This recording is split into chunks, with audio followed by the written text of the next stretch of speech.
enhance our practicing technique and stuff. And I had heard you playing the double bass and you had that click going, and I'm like, damn, I only heard the click like once every measure. Like, I don't know how you had it subdivided, but it was like, man, there weren't really subdivisions going on in the click, and you had. So I do a couple tricks with that. I'm way into metronome practice. I think it's the most important thing. I think like so many different musicians kind of forget about it. They think, my time is pretty good and I'm cool and it's all right. And a lot of times it's fine. But to have complete rhythmic mastery, and not to say that I do, but it's something I'm working on, is something that you can definitely spend some time with the metronome. So yeah, I like to have the metronome click as little as possible. If the metronome is clicking a lot, then your internal metronome is not clicking a lot. So you're trying to build your internal metronome, which is in your body somewhere, and the more that clicks, the less the metronome clicks. So I sometimes have it clicking every 4 measures, sometimes every 8 measures, and just once, just on beat 1. Right. There's different schools of thought about having it click on 2 and 4. That's always cool. I think in the beginning, especially when you're learning to play like different kinds of jazz type stuff, having it on 2 and 4 can be helpful. Work on the backbeat. Yeah, that can kind of get your head into thinking like when you're sometimes, depending on who you're playing with, the hi-hat can be the thing that kind of brings you in, which is in traditional jazz styles in 4/4 time, the hi-hat's on 2 and 4, right? Mm-hmm. So if you can just always feel where that 2 and 4 is, chances are you won't get lost if you can find that. Even if the drummer's not playing it, they sometimes will allude to it like often enough. They're not going to put it on 1 and 3. Yeah.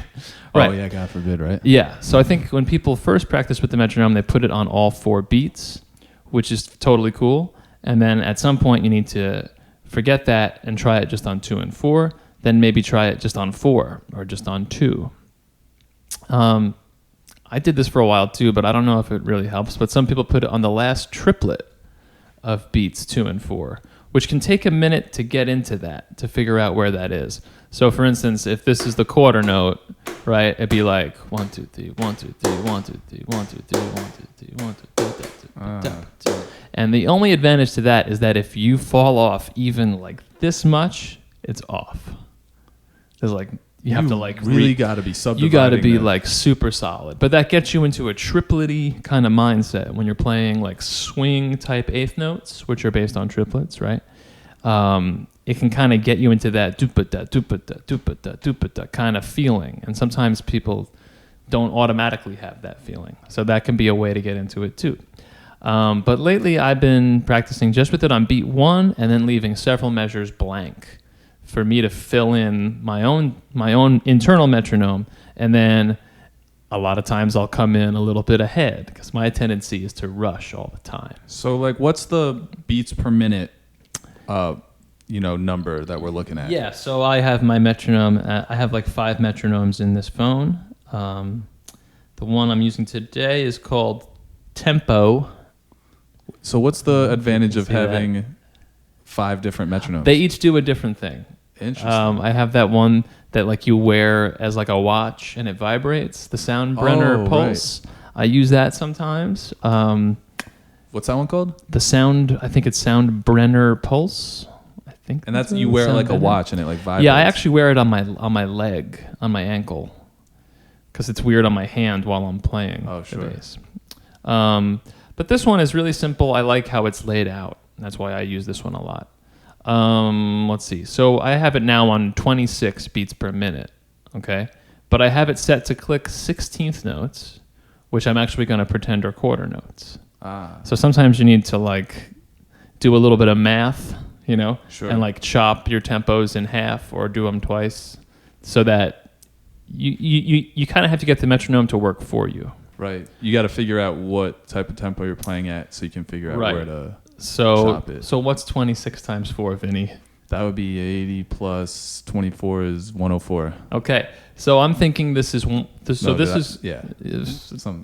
And honestly, I don't even ever think about it. I just sort of pick one that feels good for that day. Cool. I usually pick a new tempo every day, and that's my tempo of the day. So for instance, this is going to click a measure, and it's going to leave out a measure. So let's listen.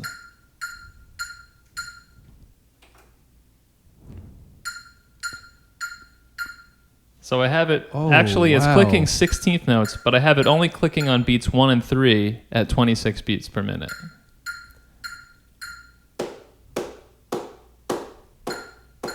Right? So the first thing you do is play quarter notes. By the way, before we go, I don't play the drums. I'm not a drummer, but I have a drumstick, just one, and this is what I practice with in the car. Now, if you're bad at driving, don't do this. It's not advisable. You should Right. keep 2 hands on the wheel at all times. But if you're good at driving, and you get a little bored sometimes if you're in the car hours a day, like I often am, Sure. going to and from gigs, I can't play my bass while I'm driving. Sometimes I feel like if you're good at driving, having 2 hands on the wheel could be dangerous. Yeah, I think it's, you just got to please pay attention to the road. If you're Yeah. making a, turn, or if there's some traffic or something going on, put the drumstick down and don't worry about it. But if you're just cruising open highway, this is a great way to kill some time, and you can practice in the car. So practice the same thing. It can be transferred to any instrument, but I'm showing it on a stick because this is what I do on the dashboard. And the stick has this little, Vic Firth makes them. They're like a rubber guy that won't mark up anything. It has a nice bounce, and it sounds good. It's not as harsh as the stick hitting a hard surface. Right. So anyway, so first we're just going to do regular quarter notes, 1 measure of click, 1 measure blank. Then I'm going to do swing 8th notes, like a triplet, like 2 triplets held together with another triplet. Right. Am I explaining that right? Like this beat. Like the jazz ride cymbal pattern, or like the Gotcha. shuffle. Right. And then I'm going to switch to the 8th notes being perfectly straight, like probably accent 2 and 4. So just as an example. So quarters.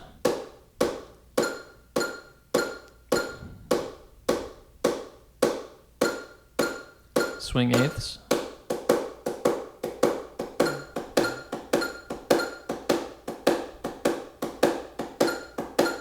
Straight 8ths. Ooh, I fucked up. Back to swing 8ths.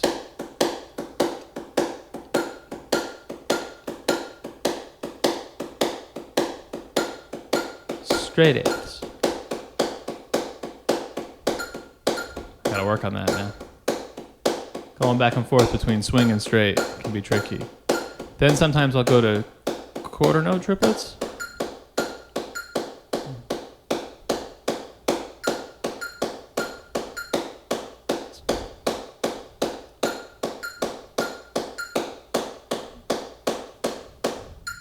Nice. Okay. Wait, Now, can I see this real quick? sure. Absolutely. So this is the tempo app, right? Yep. And so you have it set on 16th, 4/4, 26 beats per minute, and only hit on 1 and 3. Yeah. I still don't understand how it breaks down to the way it sounds, but I'm just going to hold it up to the camera real quick so people could see. Sure. So the 16th note at 26 beats per minute is what we're hearing now as a quarter note. So that's why it's whatever the math you did earlier. That's the quarter note. Gotcha. But on here it's set to be a 16th note at a very slow tempo, and that's how you get 1 measure of click and 1 measure of note. Why do you hear 4 of them though? Because it's set to 16th note. 6. Oh. So I get it. So it's now. playing me a full beat of 16th notes, but we're thinking of that as a full measure of quarter notes, because it's ding, ding, ding, 4 times ding. slower than So it that's really the is. first beat. That's the first beat, And but then- really for us, that's the first measure. That's the first measure, and then Yeah. you skip a whole measure, Right. And then beat 3 is another duh, duh, Yep. duh, duh. Okay, that's where I was. Okay, now I Right. get it. Now I So you understand. have to, like I was saying, you got to make the metronome work for you. You got to do a Yeah. little bit of manipulation with how you're imagining where the quarter note is or where the whole note is or whatever. Right. Right. This is cool. So these apps make it like really creative almost to use the metronome. It's not like your classic, just like one beat. Well, that's the you thing. know. And you can do this with any metronome. I mean, it's fun to do with these ones, but you can even have one of those old metronomes that do this, those Right. big, Gotta pyramid wind 'em up looking and, Yeah, there's endless things you can do with it. It's just got to think of it. This isn't 1, 2, 3, and 4. It could be anything. Right. I once heard that the guitar player John McLaughlin would practice with 2 metronomes doing 2 different tempos. Whoa. And I don't know how he would do this, but he would play a little bit with like one and then switch to the other. Yo. And try to feel how they were like sort of misaligned. He's a beast.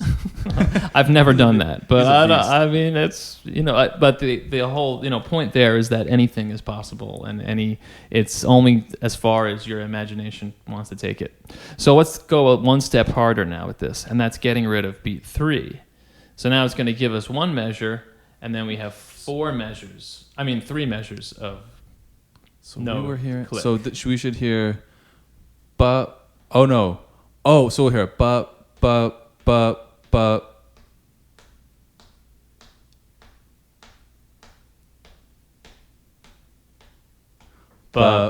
Okay, I got it. So I would recommend doing this once you've really locked in the 1 and 3. Do some. Option. Okay, cool. But and actually sometimes I'll even start with it on all of them, like. So it just sounds like a classic metronome, right? Right. Yeah, and then just to really internalize, feel where that is. Then we'll get rid of one of them. So there was first measure.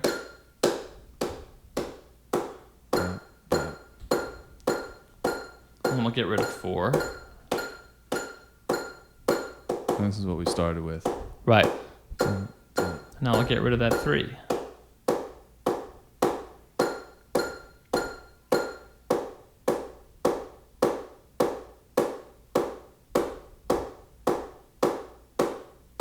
And do some swing. That was pretty solid. Yeah, that was a good rotation. Do you have any advice for, because I know some of these metronomes, they give you a visual aid. Yeah. Do you think it's important to not rely on it as a visual aid, or do you tend if you're in the car, definitely don't look at it. Sure. I would say don't look at it unless you're having a hard time finding it. Okay. And if you need it to get readjusted, it's cool. Look at it. Or if you're unsure, but I'd rather hear where I'm sort of messing up. Right. So and then it's also interesting to find out what your natural sort of things are. I feel like some people are definitely born with just incredibly perfect time. Like certain people, like some great, drummers through the years, or just musicians in general, just seem to have a natural, just like people can hear pitch, like people having perfect pitch. I think you can have sort of kind of the same thing regarding your internal sense of whatever timing, rhythm, that kind of thing. Sure. So everybody's different. So you need to just work on whatever it is that you need to work on. So for me, I always rush. That's one of my tendencies. At certain medium tempos, I kind of want to push it ahead, right? Sure. And at slow tempos, I end up kind of actually a little faster than a slow tempo. I might even start to fall behind. At 70 beats per minute, I want it to be 60. Okay. There's certain tempos that your body automatically wants to go to, for whatever reason. Yeah. So it's just interesting to make note of what your tendencies are, so that when you're in a performance environment, you can say, okay, you usually rush at this tempo, so maybe just sit on this groove a little bit, put a little bit more space between the notes, and just let yourself kind of relax into it. When I first started doing a lot of the quarter note triplets, I was rushing them a lot, and I just had to remember, just lean back on those triplets a little bit, and they started to sound good and feel better. Yeah. So these tendencies that you've realized about yourself, is that something you've realized on the gigs, or is that something you realized through using the app? Well, I mean, it's you have no idea what you sound like when you're playing a gig, right? Sure. Unless you have feedback from people, but but who knows if they're it's only reliable. totally limited by their perspective. Sure, of right? course. And if they're in the audience, that's one thing. If they're one of the other people in the band, that's another thing. Sure. You can record yourself, and that's cool, but then you're still only comparing it to for instance, I played bass. So if I feel like I was really I could be boy, that guy playing the drums was really ahead. He was really rushing. Or maybe I was dragging. There's no solid control unit. Mm-hmm. And that's what the metronome is. Right. That's all the metronome is. It's a control. Right. In a scientific experiment, this is the baseline. This is the control. Computer, Yeah, and that's it. So that's all we're using it as. And One thing I read, someone said like you shouldn't practice with a metronome because it'll make you play like like robotic, which I think is totally absurd. Yeah, I think so too. I mean, because we're not robots, not yet anyway. Yeah, soon enough. But once I think you get the USB stick in the neck, then that's when you'll have perfect time. Yeah. But the thing is, if you have great time, then you can manipulate time. You can play a little ahead or play a little behind on purpose. Right. It's and with purpose. It's like having like really firm grasp of the rules and then bending them a little bit, as opposed to like going in and the not time is that. always there, and then you can decide if you want to give it a feeling of edge or a feeling of like leaning back without slowing down or speeding up. That to me is what the goal is of all this stuff. It's not just to have fun while you're driving and banging on your dashboard. Sure, there's more to it than that. Totally. And one thing I've been doing, I haven't done too much with the metronome. I'm going to get one of those apps. I definitely intend on doing those sort of exercises. Yeah. I like that. I heard about, really slowing down the metronome and doing your own subdividing back in college. Right. That's when I first got hip to it. But it's been a while. And then like starting to play a little bit more keys. I was like, oh shit, I can like make beats on here and stuff. And I can make my own loops and like practicing to that. But again, it's like, okay, so I'm dealing with having it already subdivided for me. Plus, I was hoping that I would get a little bit of a feel of what it would be like to try to groove with a drummer, but it's still a computer. It's still a metronome-ish type thing. So I don't know how beneficial that would be. Maybe if I'm doing something where I'm trying to work on time, it would be better just like, imagine the drummer inside my head as I'm playing and use that control of that metronome as opposed to just like, I don't know if it's cheating per se to have the whole beat laid out or have like a groove, but I don't know. There's like a lot of different things like swing or like a Latin montuno or just like a hip hop beat or like all these different types of grooves. Right. Well, the interesting thing is that all those different types of beats have their own specific thing. Like a hip hop groove, you might want to lean back on like the backbeat, right? Yeah. That like pushing it a little bit back. If it's a Latin groove, certain beats want to kind of like, lurch forward a little bit, give it that weird sort of energy. Yeah. That makes it more the excitement factor is in that some beats are ahead of others. It's not an exact scientific process, right? So that's why we can't really create an app or like a robot that can play as great as the greatest drummers. Sure. Right? Like you can't make an app that can give you Elvin Jones on the ride cymbal. It's just not possible. I don't think it is either because there's a human element to that excitement that's relating emotionally. I don't know if you can program. I don't think you can program that. I hope you never can. I hope so too. I mean, even with AI, like you can teach it the types of things that might elicit an emotional response, but how does it really know how? I don't know. I guess it might be possible at some point, but I certainly hope not as well. Right. But so the idea is you get really solid metronomical time, if that's a word, metronomical. Let's go with it. And then that's always clear. And then you can push and pull the beats as you need to. I think that's also can be very helpful if you're playing with other musicians and the time is a little mysterious sometimes. You ever play with some guys and you're like, oh, where is it? Where are we? What's the story here? It's hard to find one. It's and just sometimes some really great, some incredible players will not play one. They won't. They'll make it mysterious and on purpose, and their time is incredible. Yeah. And in those situations, your time needs to be really strong. Sure. Because they're not supporting you. They're just doing their thing. They're kind of leaving you out to dry. But if you're in it and you have solid foundational time, it's all good. It's all going to work out. Right. Or I would probably just start playing random notes in that situation. You can play random notes if it feels good and it sounds good. You're right. Notes are actually the third most important thing. Oh yeah, what's one and playing two? Music. No, actually, number one is sound. Ooh, tone quality, right? Tone, yeah. I think that's number one. I'd agree with that. Because you can play all great notes, but if your sound sucks, you suck. Yeah. Right. Mm-hmm. But if your sound is like incredible and you're playing all wrong notes and it's not feeling good, it's still like you're like, man, listen to that sound. Yeah. You know what I mean? It has its own quality in itself. It's like, ooh. It's so like, rich. yeah. You could just listen to someone play one note and Yeah. go, damn, listen to that. Yep. You know what I mean? And then the second most important thing is rhythm, Bingo. right? If you have a big sound and great rhythm, you could play literally one note for a whole solo. And if it's compelling, yeah, I'm not arguing with that. It could be the wrongest note you can play. Uh-huh. That'd be the coolest solo you ever heard, probably. Sure. Right? Yeah. So, notes are the third most important thing. So what's number 4? Maybe how it relates to harmony. I mean, those work together, right? Right.